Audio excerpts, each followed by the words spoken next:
Alright, what's up, fools? We got another episode for you guys today. Got another running episode. And today we got another classmate and housemate with us today. We got my boy, Mr. Matt, with us. How's it going, sir? It's going pretty good. How about you? I'm going pretty good. I'll say let's go ahead and jump into the bike lane. Okay. We got some people coming through, and then I'll say we'll wait till we pass them, hop back onto the sidewalk, and continue. All right. So Matt, you remember the first time that we interacted with each other? I think it was probably during anatomy lab. During anatomy lab, we were in the same group. Mm-hmm. We were working on cadavers, working on cutting them up, slicing them, learning about anatomy, and yeah. And then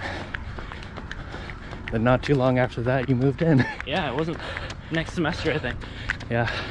According to Allison, I helped you move in. Yeah. I honestly forgot about that. Yeah, you helped me move in. She got you food and everything. Yeah. So second question is, what are your past work experiences in? And as a PT, is there a certain population that you want to work with? Yeah, so I worked in a couple different, related to PT, I worked in a couple clinics, outpatient clinics.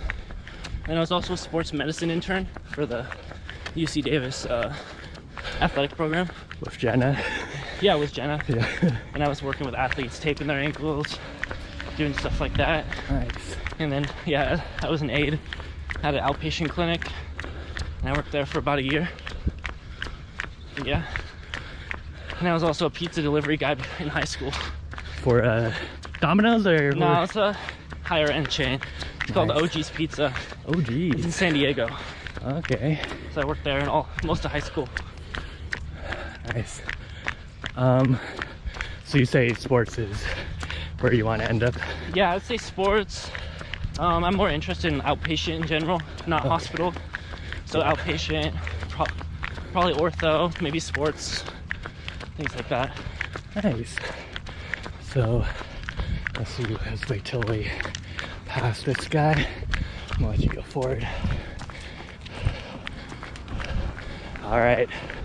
So for the third question, can you tell everyone a cause or issue that you think is important right now, but you don't think it gets the necessary coverage or attention that it deserves? Where do you want to go?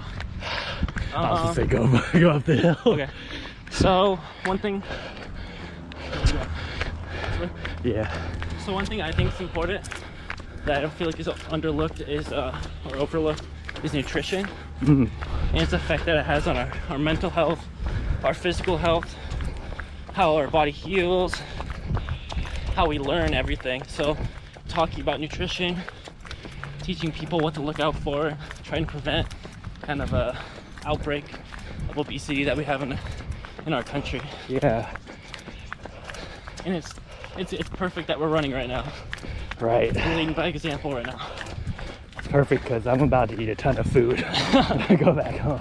But yeah, that's very important to me, and just how it relates to specifically like mental health, and how I feel like it's an underlooked or overlooked component of it. Nice.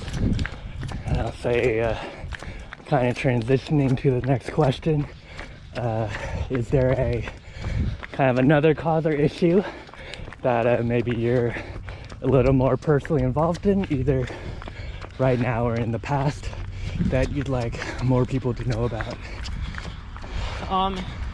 In particular, there's nothing, but I feel like a lot of people don't understand physical therapy fully, and the benefits it can have, and things such as just preventative stuff. I feel like people think of PT as somewhere they go when they're injured, not somewhere they go to help prevent injuries.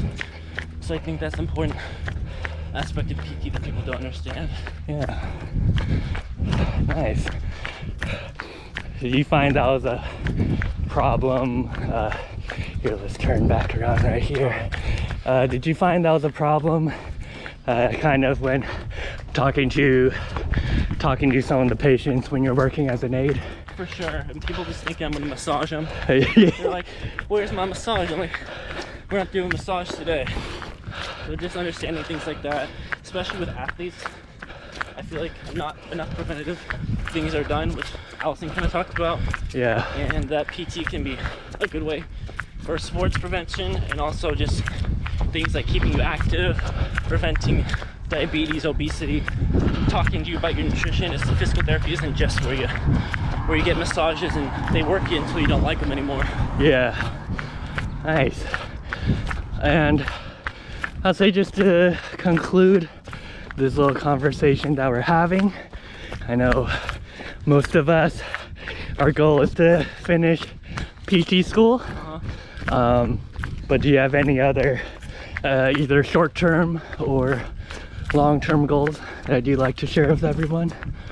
My short-term goal is I'm considering getting like a master's in nutrition after I graduate, and then getting my CSCS possibly, and just working towards a specialty.